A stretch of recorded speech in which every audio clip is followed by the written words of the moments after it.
Now, from WYDC TV, this is Big Fox News at 10. We spent hours with hundreds of family members who were broken, whose lives will never be the same. They had one message for all of us: do something. Just do something. For God's sake, do something. The president addressing the nation on gun reform following a slew of mass shootings across the country. The president urging Congress to act on gun reform. His remarks taking place 1 week after that school shooting in Texas that left 21 people dead, including 19 children. Caroline Shively has the latest. We need to ban assault weapons and high-capacity magazines. And if we can't ban assault weapons, then we should raise the age to purchase them from 18 to 21.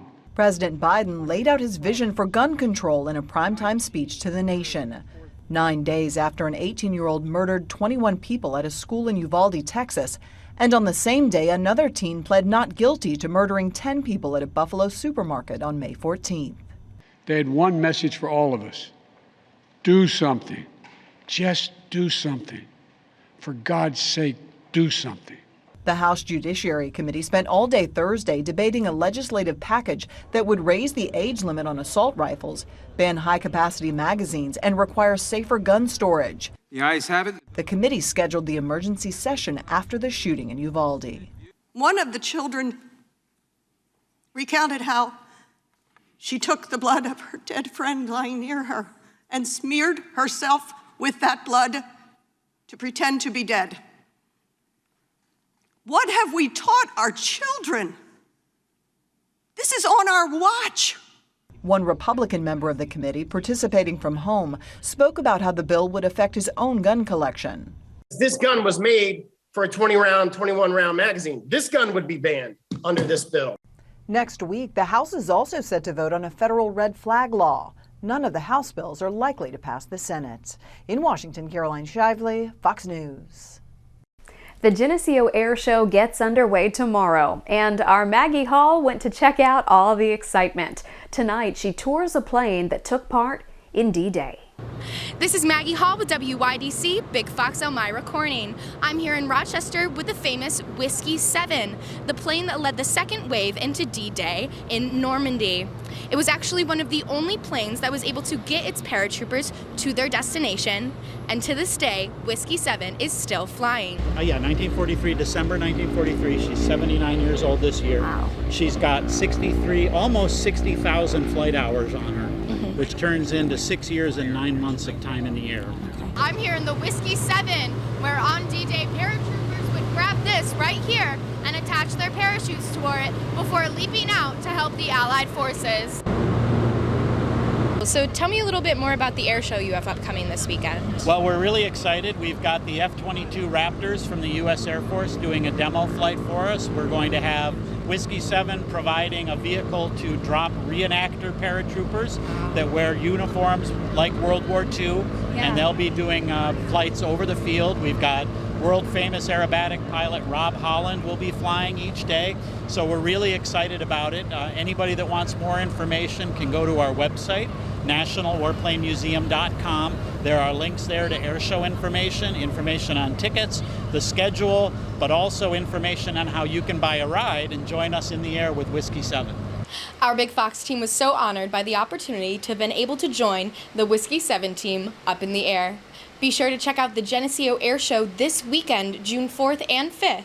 This is Maggie Hall with WYDC Big Fox News, Elmira Corning, over and out. Searching for fresh produce and local vendors? Look no further than right off of Centerway Square in Corning. The Corning Farmers Market is officially open for the season.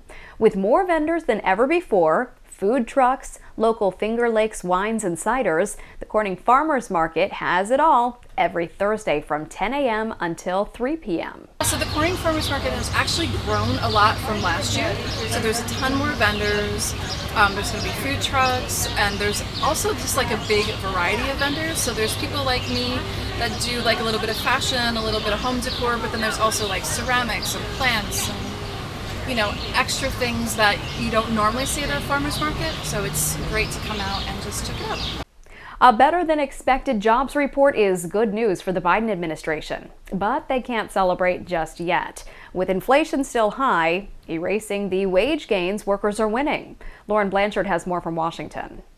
The U.S. economy added more jobs than expected in May. 390,000 jobs were added, and for the third straight month, the unemployment rate held at 3.6%. We aren't likely to see the kind of blockbuster job reports month after month like we had over this past year. But that's a good thing. That's a sign of a healthy economy. There were job gains in most areas, especially in leisure and hospitality, as Americans begin this summer travel season. Where there's concern, a loss in retail. It could be a sign people aren't willing or aren't able to spend. It is a good report for jobs, but I'll say it again, it just feels like this party is coming to an end. The labor participation rate was little changed at 62.3%. There are far more open jobs than available workers. Good sign, labor participation, though it only ticked up slightly. That's the number we really need to see move. And I believe we're going to because of the, inflation. People are getting back to work because they have to. They need the money. While average hourly wages are up 5.2%, inflation remains over 8%, wiping out any gains. By far the best thing in the economy right now is the job market continuing to have blockbuster numbers. And by far the worst thing in the economy is the inflation rate and what's happening to prices. The Federal Reserve is expected to raise interest rates 0.5% this month and in July to help bring down inflation. In Washington, Lauren Blanchard, Fox News.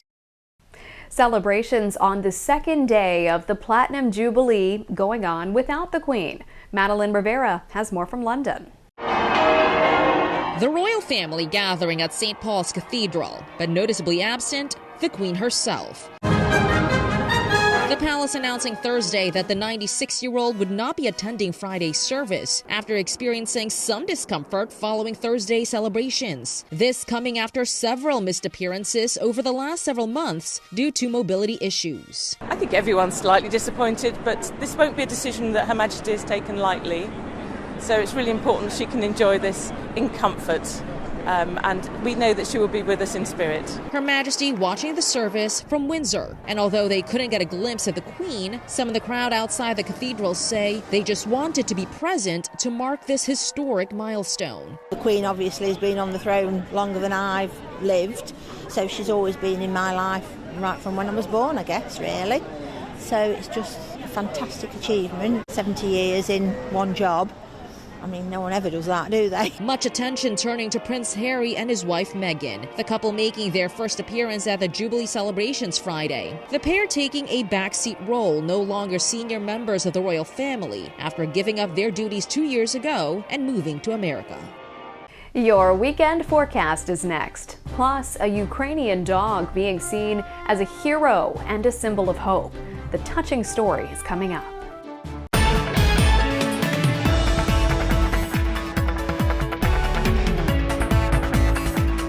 Hi everyone, welcome. I'm meteorologist Sam Ryan. Precipitation over the last few days. Wednesday we picked up the bulk of everything in trace amount Tuesday and Thursday. And as we look at high temperatures, we spiked on Tuesday of 90 degrees and been falling ever since. 88 Wednesday, 78 Thursday, tops at a high of 75 Friday, and that's not even the coolest yet. The coolest will be on Saturday here for the day tomorrow, but a pleasant afternoon to enjoy. Plenty of sunshine to get outside, soak that up. We'll start the morning off around average for this time of the year, which is 51. We'll be waking up 48 to 50 degrees, and so a nice pleasant start. And we'll quickly warm up here, even at 7 a.m., 53 already, and then 69 at noon. And hitting high temperatures in those low 70s this time around. And we're going to have a lot of daylight to enjoy. So sunrise occurs at 5:32 a.m. if you're concerned about that. An early riser, I know I am.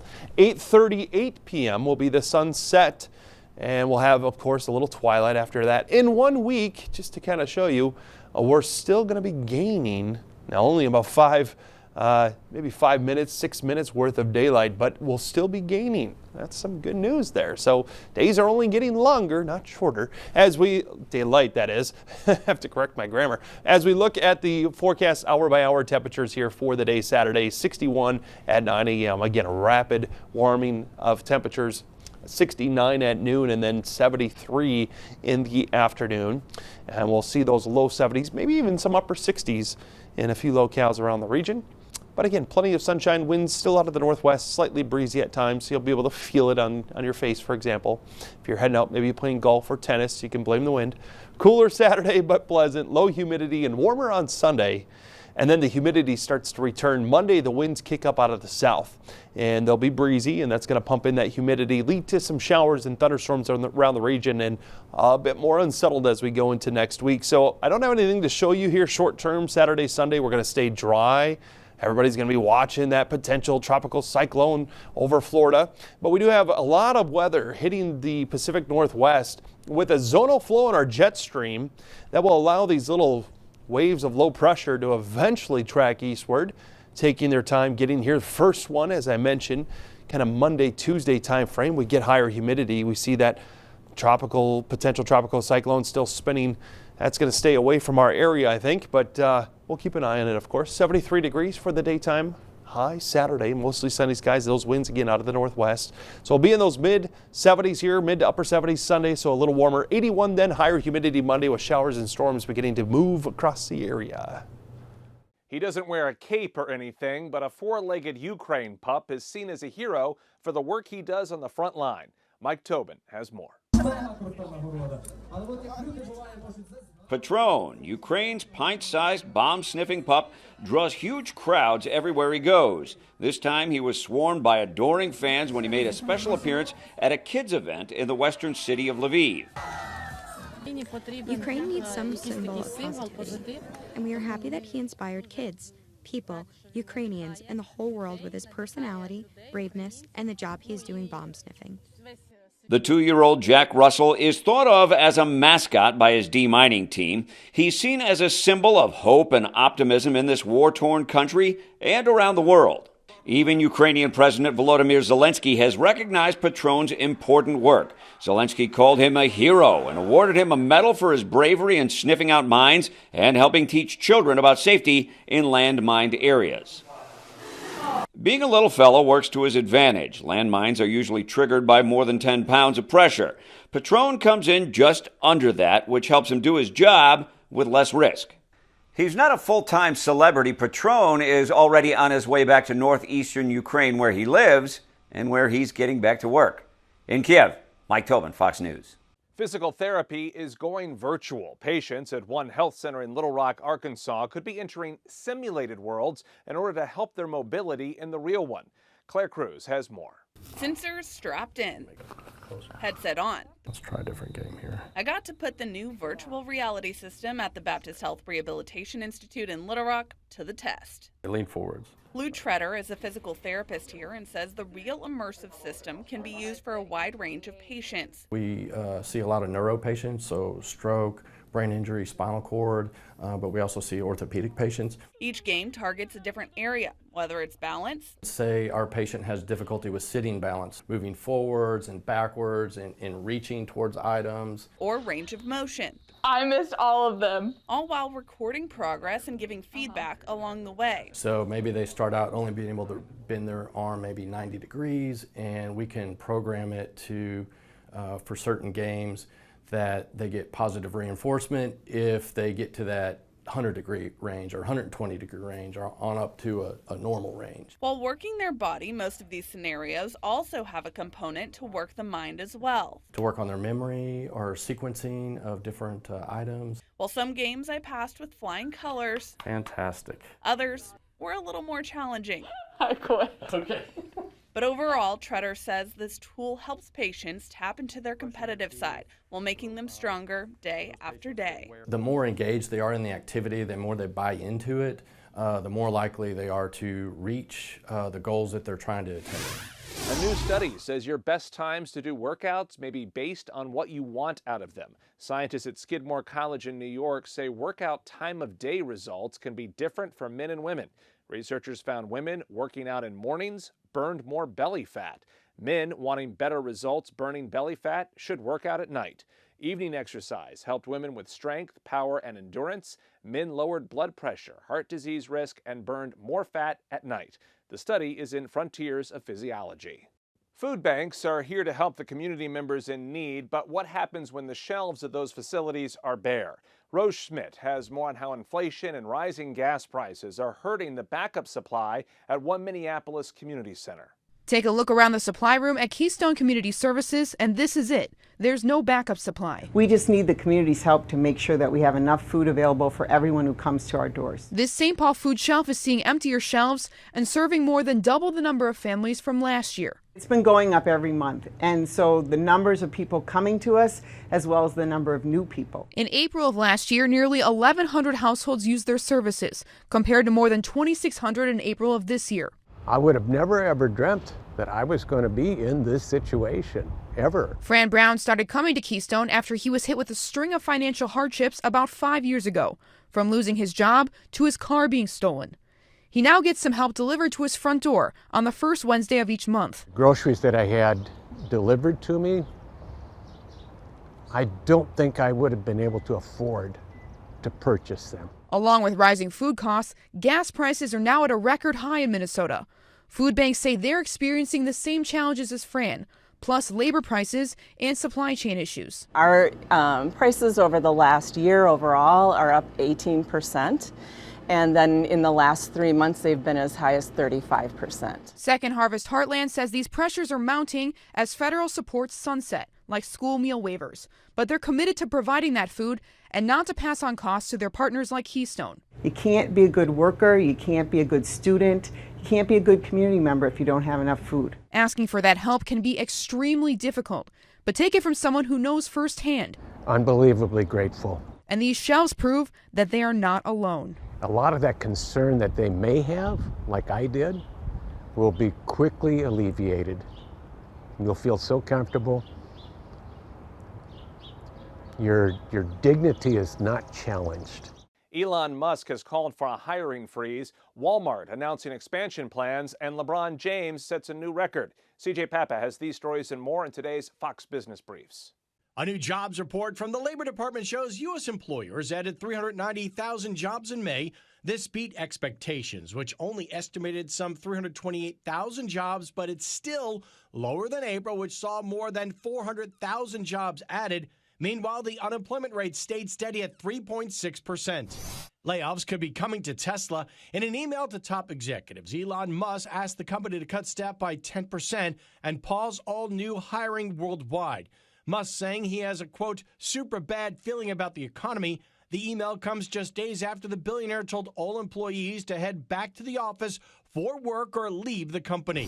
Walmart is planning to open 4 new fulfillment centers in the U.S. over the next 2 years. The project would add 4,000 new jobs across 4 different states. Walmart says the centers will boost their online delivery service and make workers' jobs easier. The first facility will open up this summer in Illinois. Future centers will be built in Indiana, Texas, and Pennsylvania. There's a new member of the Billionaires Club, Lebron James. Forbes reporting the Los Angeles Lakers star's net worth is now valued at $1.2 billion. It's based on endorsements, business ventures, and investments. James is the first basketball player to reach billionaire status while still playing in the NBA. For more stories, log on to foxbusiness.com. In New York, I'm CJ Papa. The IRS says it's going to perform more audits on wealthier Americans. The tax agency says it's going to do so despite falling audit numbers and resource constraints, limiting the agency's ability to audit high-net individuals, corporations, and complex businesses. Audits for those making more than $100,000 to $10 million have already doubled over the last 7 months. It may take longer to audit those making more than $200,000 a year because of tax complexities. Let's leave you with a smile. A new delivery-only restaurant may be coming to a city near you. Grubhub, teaming up with the hit Fox show MasterChef, offering curated menus packed with American comfort foods crafted by MasterChef alumni. The 11-item menu ranges from appetizers and sides to main dishes, featuring things like skewered shrimp with Mexican corn and a spicy chicken sandwich with maple cayenne bacon. The virtual restaurant expected to debut in 20 markets nationwide, including Washington, D.C., Boston, Chicago, and New York City. That does it for us. I'm Jamie Holmes. Thanks so much for watching.